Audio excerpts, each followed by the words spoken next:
शिकवणारे आमचे शिक्षक आमच्यासाठी प्रत्यक्ष देवतुल्य व्यक्ती आहेत आणि त्यांच्या प्रती आमच्या मनातल्या भावना व्यक्त करायचा, त्यांना धन्यवाद द्यायचा दिवस म्हणजे 5 सप्टेंबर. चिखलाच्या गोळ्याला आकार द्यावा लागतो, सोन्याला सुद्धा भट्टीत तापावं लागतं, दगडापासून जर मूर्ती घडवायची असेल तर त्याला सुद्धा टाकेचे गाव सोसावे लागतात. आणि तसंच जर मनुष्य नावाच्या प्राण्याला सुसंस्कारी माणूस घडवायचा असेल ना, बनवायचा असेल ना, तर त्यासाठी शिक्षण आणि शिक्षक दोन्ही गरजेचे असतात, तेव्हाच सुसंस्कारी माणूस तयार होतो.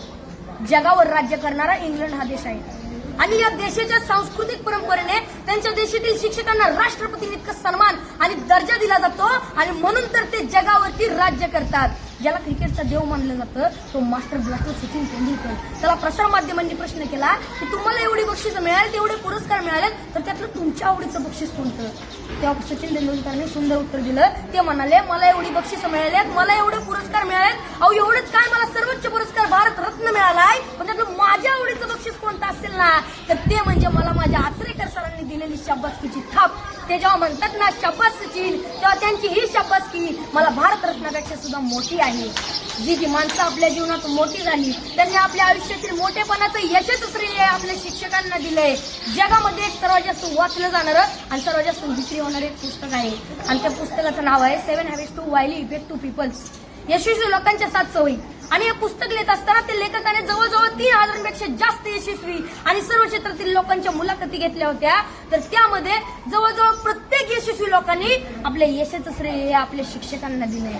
मनाच्या मोठेपणाचं सर्वात मोठं उदाहरण आपल्या शिक्षकांनी आपल्याला केलेल्या सहकार्याबद्दल कृतज्ञता व्यक्त करणे आणि मनाचा सर्वात मोठा खोटरडेपणा आहे की आपल्या शिक्षकांनी आपल्याला दिलेल्या ज्ञानाबद्दल जाण आणि कृतज्ञता नसणे. अशी माणसं फार मोठी होत नाहीत आणि पुढे जाऊन ती तोंडावर पडतात. असंच एका मनाच्या मोठेपणाचा एक मोठा प्रसंग या ठिकाणी मला सांगावा असं वाटतो.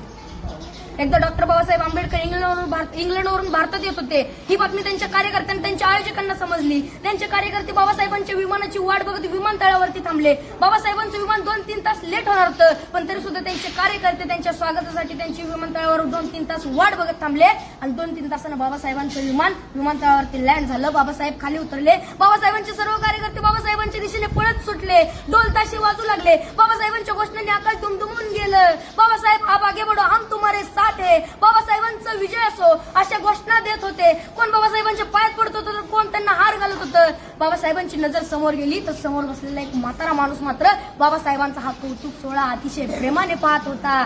बाबासाहेबांनी गर्दी बाजूला सारली आणि तडकन त्या म्हाताऱ्या माणसाकडे गेले आणि आपलं डोकं त्या म्हाताऱ्या माणसाच्या पायावर ठेवलं. त्या क्षणी सर्व लोक आश्चर्यचकित झाले. एवढे मोठे प्रखंड पंडित डॉक्टर बाबासाहेब आंबेडकर या म्हाताऱ्या माणसाच्या पाया का पडताय? त्या क्षणी बाबासाहेब म्हणाले, हेच ते केळुसकर गुरुजी ज्यांनी मला माझ्या लहानपणी शिकवलं. गुरुजींना लहानपणीचा भीमराव आठवायला लागला. मळलेली कपडे, फाटलेली दप्तर, फुटलेली पाटी आणि एवढं ते पोर वर्गाच्या बाहेर बसून वर्गात शिक्षकांनी शिकवलेला शिक्षणाचा एक कण एखाद्या चातक पक्षाप्रमाणे वेचत होतं. वर्गाच्या बाहेर बसून शिकला होता. त्याच्याकडे पाहून ब्राह्मण मास्तर हसला होता, कारण त्याला माझ्या भीमामध्ये उद्याचा ज्ञान सूर्य दिसला होता.